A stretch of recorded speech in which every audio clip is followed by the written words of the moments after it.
everyone. My name is Dynamitri. I'm here with, first of all, I'm a social media and digital manager, part-time music manager.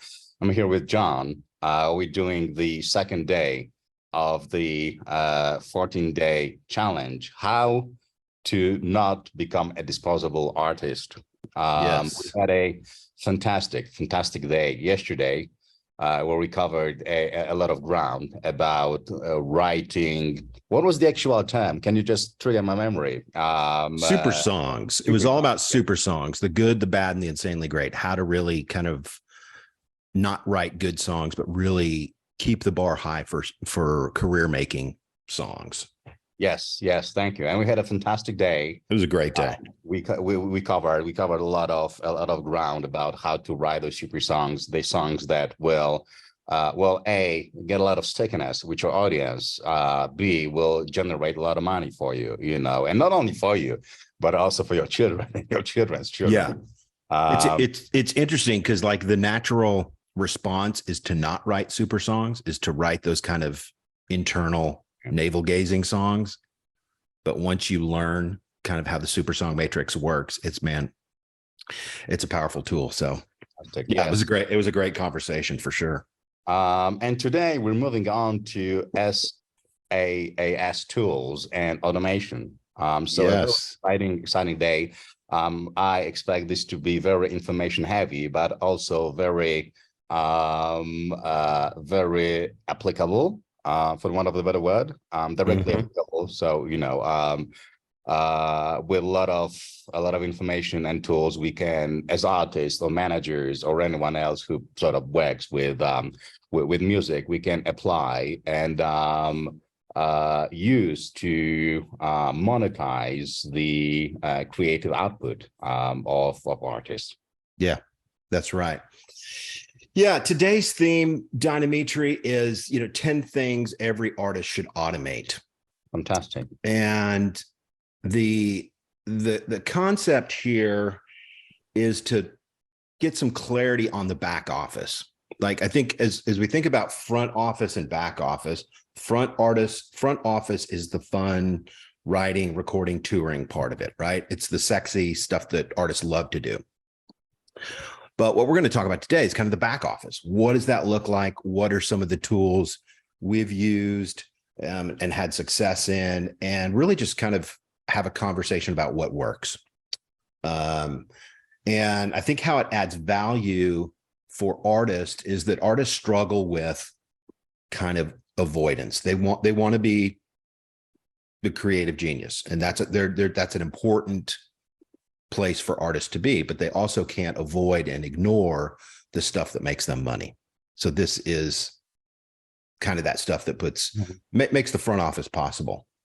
And my struggle for years, I avoided this, for the first 11, 12 years, because I just wanted to be in the studio, wanted to be making records. Every 3 months, it was a different record, write, record, produce, mix, move on to the next record. And that was a great time in my life. But what I realized is that was really kind of thinking only creatively was a ceiling that I had inadvertently kind of put on myself and our company. So it really, opening this up for artists, really kind of, I want to take the stigma away from thinking about e-commerce, thinking about tools that make us money. Because as we talked about yesterday, 51% of Grammy-winning artists are their own labels. So this is now the, if you're not on this trail already, you need to get on this trail ASAP, because this is where the world is going. Artists have kind of separated from labels. For Tim McGraw, it may make sense to be with a label, but for other artists, 51% of the artists, they're their own label. I was actually really surprised when I found out only last week that Bad Bunny, I don't know if you heard of Bad Bunny. Sure. He's a massive reggaeton artist. And I was 100% sure that he's signed to a major label. He's not.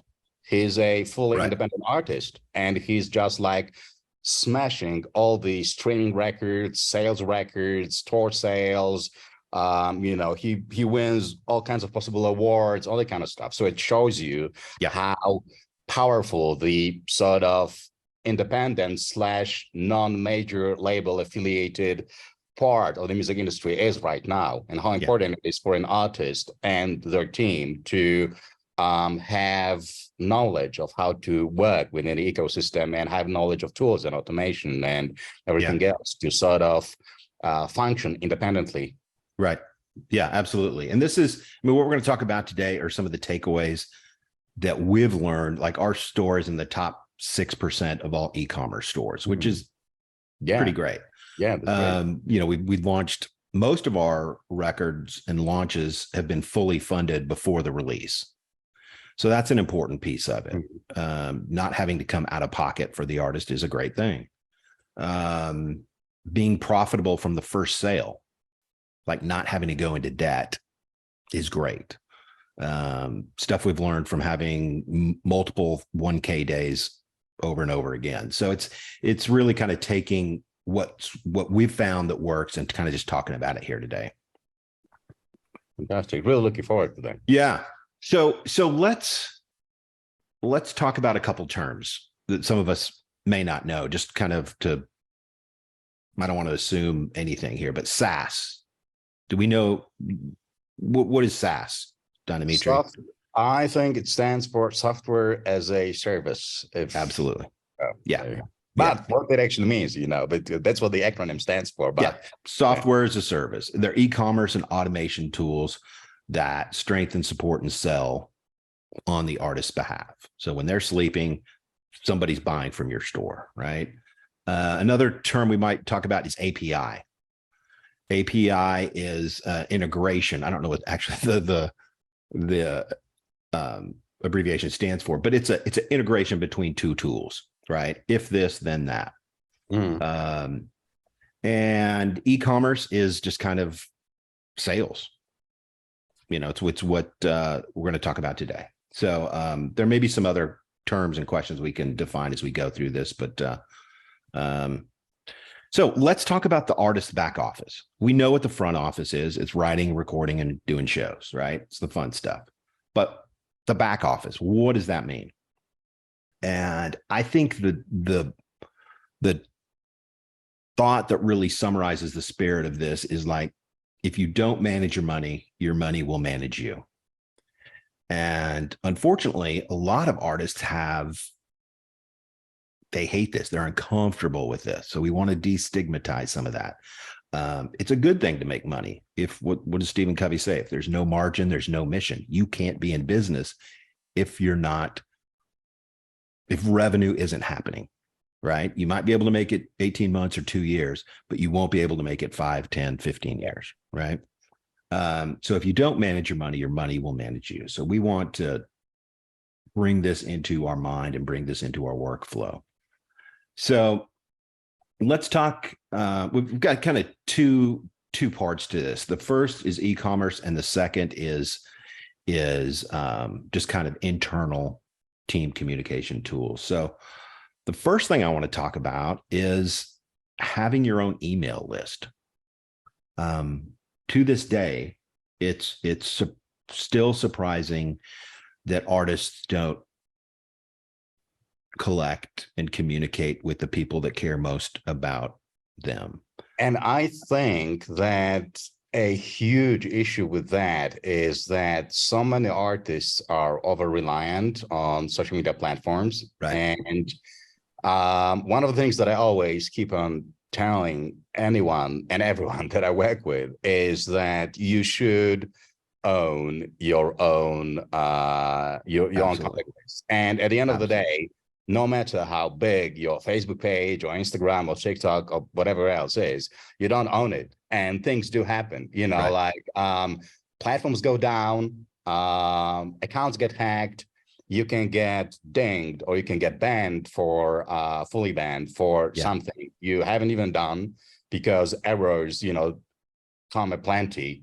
And if that happens, then you've got no access to your audience. So it's 100%. Really important. One of the ways to sort of own your contacts is to own an email list, and that way you always, or I don't know, maybe this is something you maybe I'm just, going No, you're exactly right. ahead of the whole thing, but maybe it's something you will mention later about, text messaging, SMS messaging, so phone numbers, all the kind of stuff. But if you have that, then you own it. If you have got, 100,000 fans on your Instagram profile or TikTok, you don't really own it. It's good for as long as you've got access and the platform exists. But if the platform goes down, or your account gets hacked, or you get banned, yeah. We don't want artists to be a sharecropper on Mark Zuckerberg's plantation. And you're exactly right. We want to own our pipes. And I think of an artist we worked with a couple years ago who has released 30 or 40 records over a 40-year life career. And, he's in the twilight of his career, but he's won Grammys, awards over and over. Fantastic guitarist.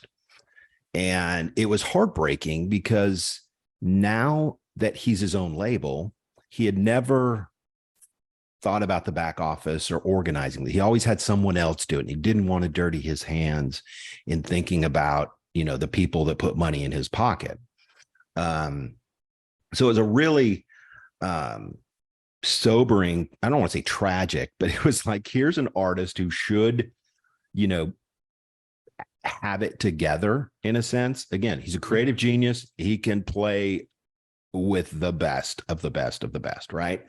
But he was in a really desperate place because he didn't own his pipes. So that is kind of a mandatory normalized thing that we work with our artists and the artists we work for. So owning your own pipes is huge. If you haven't done that already, there's tons of free newsletter lists, MailChimp, Klaviyo. There's, a dozen of them. Most of them free. Others can be an upgrade, but you really want to pay attention to your email list because these are the people that care most about and are putting money in your pocket. Okay, so that's the first one, the email list. The second automation is just a tool to collect money. Stripe is kind of the backbone of the internet e-commerce system, and it is fan-freaking-tastic. If you don't have a way to take credit cards, you need to get on that. This is kind of like the oxygen for e-commerce. You have to have a way to collect revenue. Some people use PayPal, some people use Amazon Pay, some people use Shopify Pay, but Stripe is really the de facto simple integration, fantastic tools beyond just the e-commerce piece of it. There's a dozen other tools in Stripe that we use all the time. So that's number two. It's a way to collect money. The third automation SaaS tool is invoicing. You need to have a way to send invoices out to people all over the globe. We do this almost daily. PayPal has some great invoicing tools. Stripe has some invoicing tools. Again, not super sexy, but this is the stuff that this has to be done. Pays for your rent, pays for your mortgage, pays for your gas. So an invoicing tool is number three. Number four is what I call a capture page, and this is a way to capture email signups. You can give away free stuff, you can give away downloads, you can give away live streams, whatever the giveaway is, but you're exchanging value for their email address. Again, not very sexy, but your email list is, so vital. So is it one of those where you, for example, can, place a free song behind a, and free anything, or whatever word, and then, you just create a page on your website where you say, exclusive unreleased song if you provide your email. Okay. Yeah, it's a way to create a positive touch point with the people that care about you. It can be a free anything. It can be an exclusive, it can be a discount code, whatever it is. But it's a way to ultimately for you just to drive people to your email list. And again, there's a dozen free ones of these. Kajabi's paid. Shopify has options of this. PayPal now has it. MailChimp. That, you know, it doesn't have to be pretty. It doesn't have to look world class and designed amazingly, but it just has to do the job. So if you're not aware of lead generation and capture pages, you want to kind of put that in your head. Number 5 is a community hub. So we think about experiences over silver discs. So we're a music experience company. We build experiences for artists. And part of that is just having a way to talk to our fans and friends and family, right? They're all over the globe, whether they're in, they're all over the US, they're in the Philippines, they're in the Ukraine, you're in Mexico. It's a way to connect people and to shorten that distance. So Zoom is a great way to do that. There's a bunch of new community pages coming out. There's a company called Circle that is fantastic. Kajabi has some components like this. But you want to think about a hub for your people so you can shorten that distance and they can experience you and ultimately pay you for that experience. I read recently that Discord is taking up big time, and there is Discord's great, Slack's great, but I think really it's a video. People want to see you and hear you and touch you, right? So if it's just text based like Slack or Discord, I haven't been on Discord in a minute, but I believe last time it was just. Yeah, I mean, obviously video is the most powerful because you've got you've got the voice, you got the vision, so it's sort of that combination that makes it more, I can't find the right word, but it's just people relate to it much more than to text only. I fully agree with that. 100%. Yeah. We've got an artist. We're starting to do monthly subscriptions for all our artists. And, and we may talk about this here in the week in the challenge, but, $19 a month, $29 a month, $49 a month. People want to pay to get close to the artists they care about the most. And so a couple of years ago, we ran a test and we were just like, well, let's just see if the Netflix model will work for us.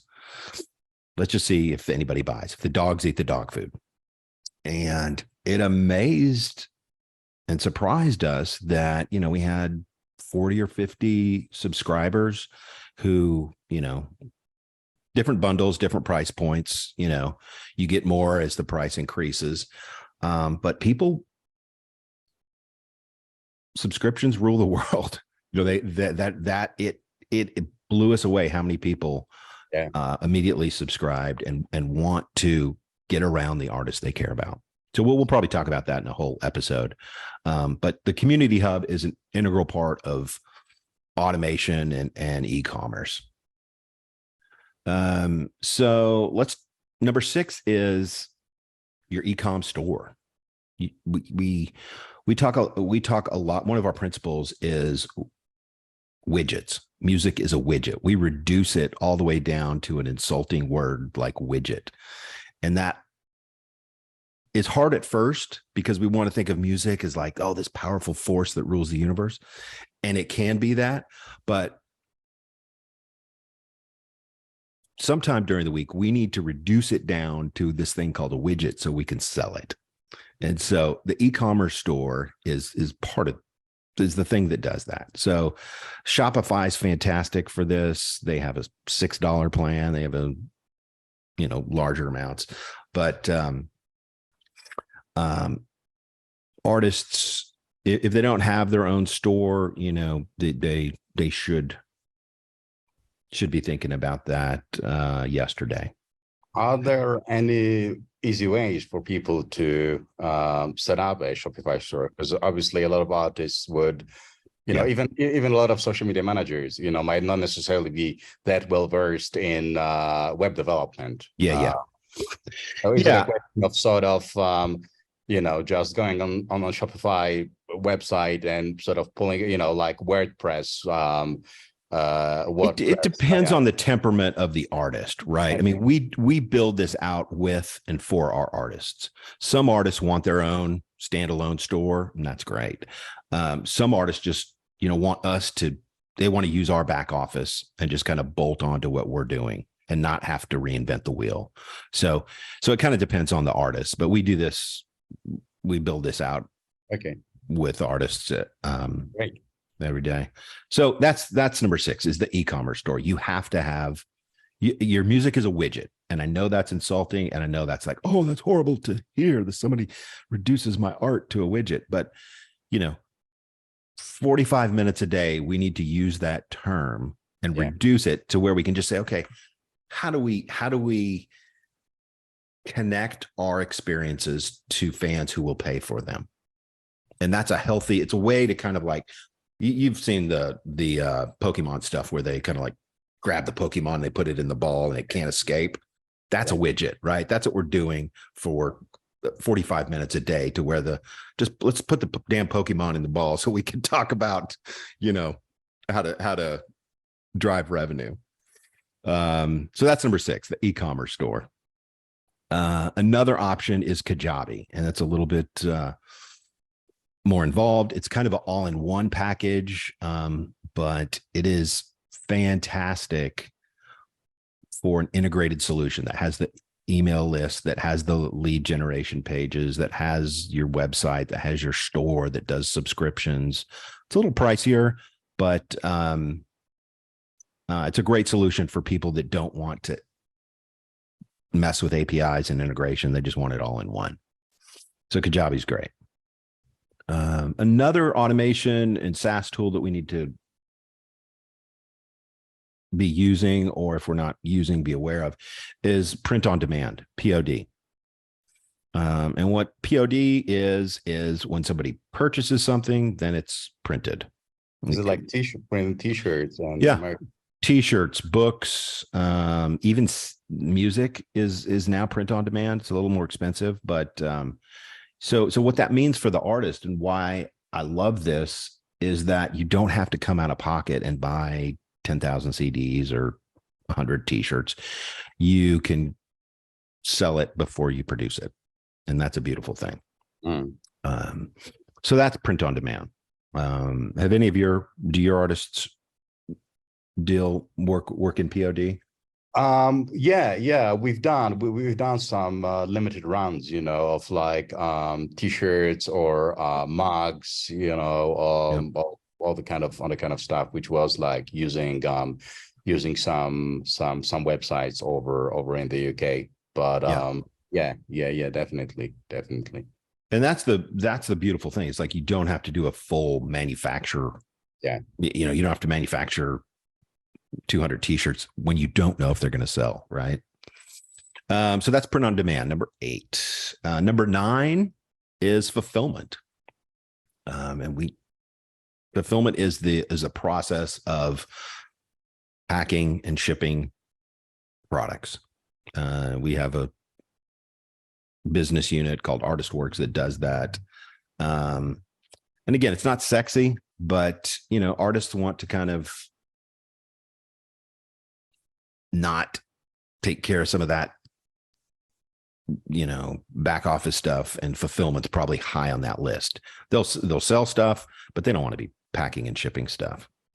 But that's super important to have a positive touch point when somebody buys a bundle or buys a subscription, that they're communicated with immediately, saying, hey, your package is coming on January 12th,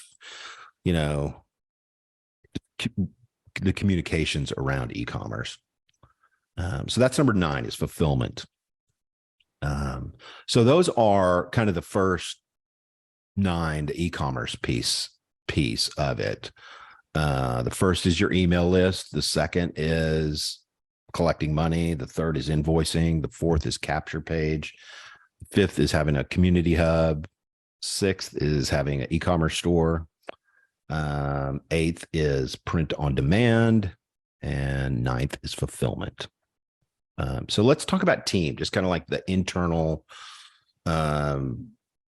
communications tools just for your back office team. So first up is just having collaboration tools. What is commonplace is Google Docs for this.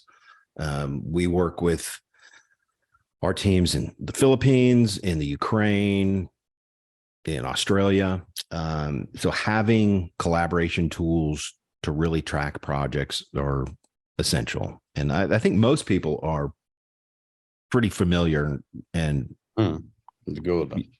familiar with Google Docs. But having some sort of collaboration tool is essential, right? The next tool is just having a calendar scheduler. So as we're kind of like all over time zones, the last thing you want to talk about, okay, is that 12 o'clock London time, or is that 3 o'clock in the Philippines, and 7, carry the 1, blah, blah, blah. And your brain explodes. So having a calendar scheduler where somebody, if somebody needs to connect with somebody on our team, just being able to grab 15 minutes on their calendar, boom, schedule it, go. Saves a lot of time, eliminates a lot of variables. And we use Calendly. There's Acuity is another one. And we'll put some of these links in the show notes. But having a calendar scheduler is, if you're going to professionalize what you're doing, you want to make it easier, not harder. Yeah, I find Calendly really, really helpful. Calendly's great. Even in its on its free tier, but obviously, paid tier gives you so much more. But even the free one, you just create a customized link, and then you can just click on it. You see the person's availability. You book, totally, and 30 minutes, boom, it's done. It's quick and easy. Yeah. So the next automation tool is what I just call an API connector. It's something that integrates maybe Shopify to MailChimp. And Zapier is kind of the go-to tool for this. There's some free ones. I think it's called If This, Then That. It says, okay, if this happens, then I want this to happen. So it's a really smart way to get things talking to each other without you really doing anything. You set it up once and pretty much forget it. So that's the API connector. The third is just a backup drive. Pretty commonplace now. Most people use Dropbox or Google Drive or Box, but shouldn't be losing files anymore. Oh, no. Next up, the fourth piece is a live stream broadcaster. If you're not showing up digitally, there's the digital world and the analog world, and they're both important. But, during COVID, global connections, you want to have some way to, if you have 60 people paying you $50 a month, you want to be touching them often. And the live stream broadcaster is, the tool for that. Most people use Zoom. There's a bunch of free tools out there. Melon is great. Pick your tool, and, it's something if you're not doing, you should get on that ASAP. What do you use? There is one that I actually only recently discovered, which is, and I think it's a very fresh one. It's called Lounges TV. Okay. And I'm just looking at it right now in another window, but it's got this really cool capability that I felt was lacking a lot during the pandemic, where I remember when the pandemic started, and a lot of people, a lot of artists pivoted to live streams, and they started doing like live shows. And it was about like, I don't know, maybe month and a half of really like a lot of buzz. And I remember just like taking my phone, and each time I open Instagram, there was like 50 Instagram lives happening at the same time, because everyone was just like going live and streaming. Yeah. But it fizzled out quite quick, because there was a point where the artist realized, okay, well, I'm putting the time in. I'm doing a performance every day or every other day. I might, spend money on making it look nice, add decorations, whatever, but I'm not getting any money out of that. Right. And Lounges TV actually allow people to sort of paywall the live performances and push them on an VOD, video on demand basis, which is really cool. So this is one of the recent ones that I found, and I'm looking at implementing it. And other than that, obviously the Zooms, the Facebook Lives, the Facebook actually at some point, I think it was in 2020. But they added the whole stars feature where, people can send stars to the creators, to the artists, and then artists can cash the stars out and kind of to actually, dollars, pounds, whatever the local currency. Yeah. I mean, the live stream part of it is pretty simple. Like, you just pick your tool and you can do that. Where it gets tricky is how you window it and how you monetize the bundles around it. And maybe we'll do a whole episode on bundles and productization. But yeah, I mean, it's fairly commonplace. Everybody kind of knows Zoom nowadays. But yeah, having number 4 on the team tools is live stream broadcaster. And this next one, the 5th one, it's interesting to me and kind of where a lot of our headspace is, and that is artist subscriptions. It's up to us to bundle products and to make it clear for fans what they're getting for each price point. So $29, $49, $69, communicating clearly what you get with each of those price points. So artist subscriptions that we use Kajabi for that, and it's fantastic. But a lot of the challenges here is just in the messaging and the communication of what you get with each tier. And it's been really, really interesting just to see things move away from single product purchases. You can just buy a t-shirt, or you can buy a whatever.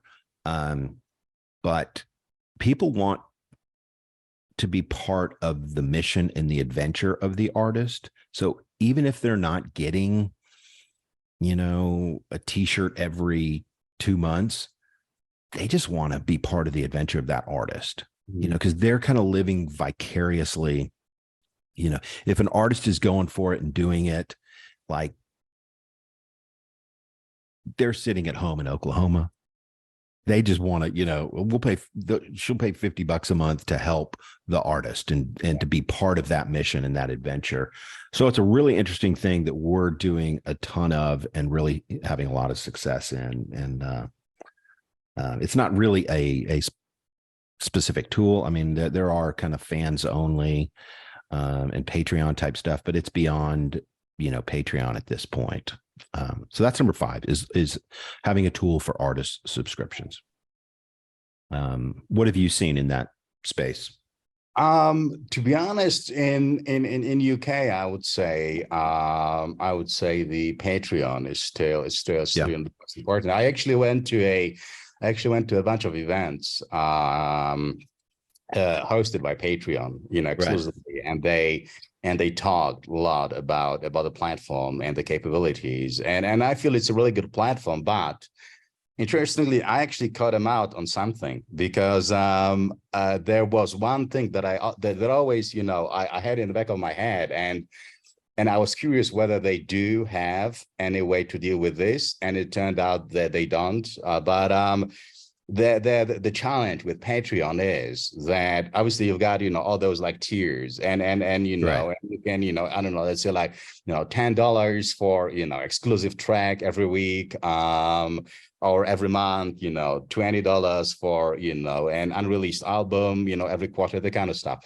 Yeah. But unfortunately, there isn't yet a way to prevent people exploiting this in a way where they, let's say they set up a WhatsApp group of 200 fans. Each of the fans pays, I don't know, 10 cents, let's say. They get on whatever tier they want, however much money they get the free song, and then they send this free song, they buy the song once, but then they sort of funnel it down to 200 people in the group, which means that the artist only gets one payment effectively, but the content goes out to 200 people. So this is sort of the challenge with that. But they told me they are working on trying to, prevent that and safeguard that. But yeah, There's always going to be bad actors, right? And you really can't, what are you going to do? It's like if you're a Taylor Swift level artist, that's going to happen. And that's kind of the cost of doing business. Yeah. Right. But what I found is, or at least with the artists and the artists we work with, the fans and the friends and the followers, they're believers.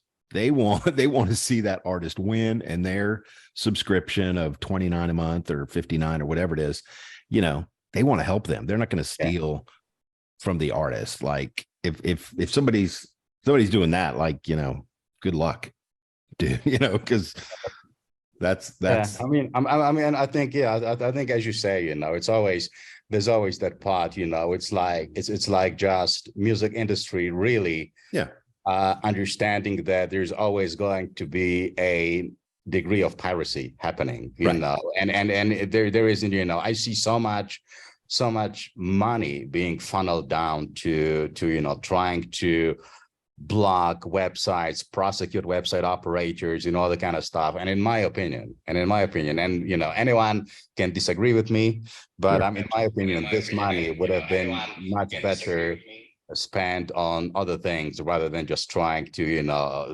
win the game of whack-a-mole, exactly. It's a game. Exactly. You can't win. Yeah. You can't win, I'd rather be more concerned in how do we create more products that people will actually pay for consistent. Like that's the headspace.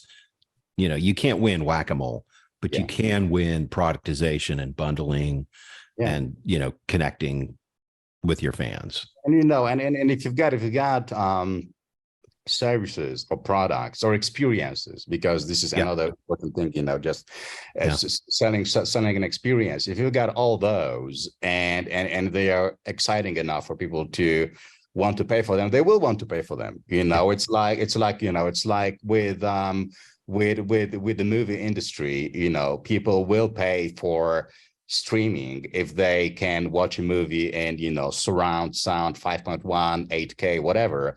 They will pay for that over a pixelated low resolution torrent version of a movie. So it's just about offering a premium and exciting and interesting experience and then charging the right amount of money for that. And people will go and pay for that. Experiences are everything. How do we stage experiences that people come back for and subscribe to month over month? That's the conversation that we're having. So that's number 5 is artist subscriptions, having a tool to really manage that piece of your career. The 6th tool is really unsexy, but it's accounting and reporting, right? It's the stuff super non-sexy, but again, tax season comes every year and you have to do it. There's QuickBooks. There's some other free versions of that. And the challenge here, as I think about our income streams for our artists, there's money coming in from a dozen different places. And it is tricky, like how you funnel that in and account for all that. Because, there's money here, money there, money there, money there, money there. And you getting it all into the right accounting system is a challenge. So that's number 6, accounting and reporting. And the 7th and last one is just back channel communications. So if our team is in Singapore, Thailand, Australia, having the WhatsApp, or some people use Skype, whatever you choose to use, but just having that internal communication tool is vital.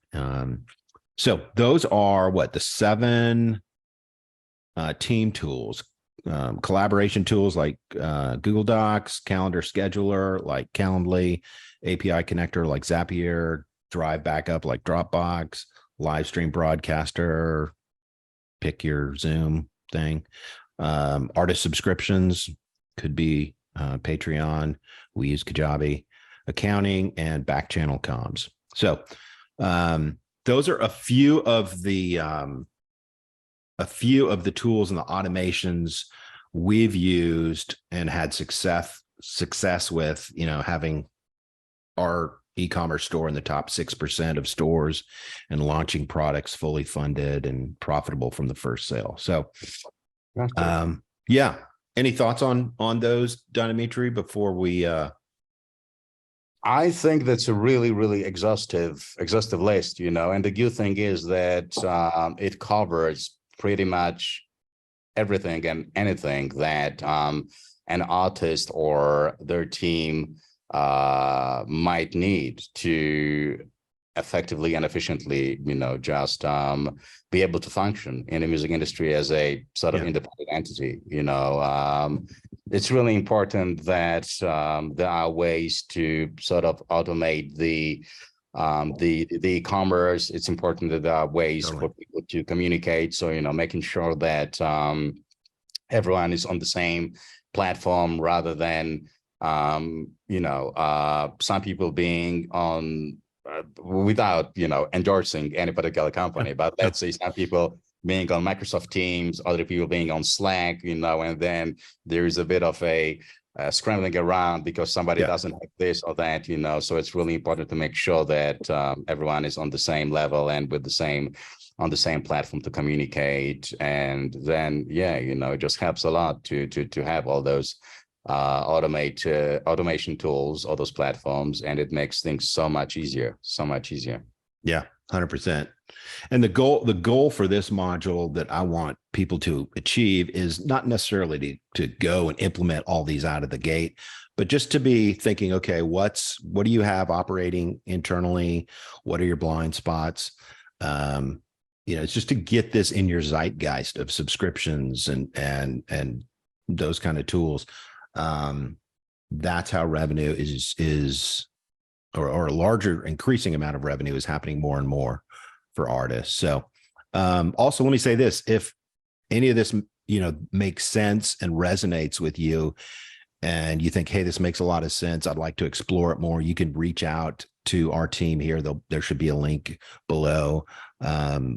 We manage this for headliner Hall of Fame type artists on down to regional and independent artists. So anyways, that's what I have for you today. I hope you got a lot out of it, but that's a bunch of tools to automate and integrate your back office as an artist and entrepreneur. I think it would be great to post a list of the tools underneath the live stream post once we're done, so that people can have it like visually in one place and then click through, get familiar with the platform or tool. We'll add the links in the show notes as we repost them. Oh, also, Dynamitri, we should post too, or we should say too that all these 14 videos are going to be live here on the private group channel during the challenge. If you after the 14 days, we're going to take them down.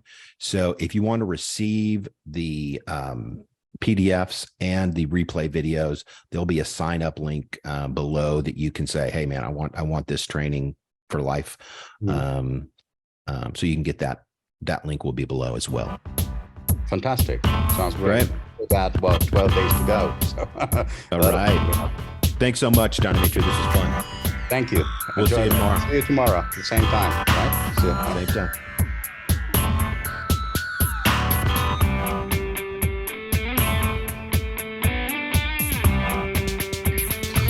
Isn't it strange how the world distorts our shape? Funny how you seem to feel better once again you turn away. Don't be afraid to let me wake you up. You never get the things you want to confound by fear to try. All your inhibitions just contaminate your mind. Let me steal your sorrow, my appetite for you runs wild. Things in secret that you dream of, make them come to life. Inhale, let my words infuse your mind. Ignite a magical flame, but once again you break your gaze. Don't be afraid to let me burn you up. You never get the things you want to confound by fear to try. All your inhibitions just contaminate your mind.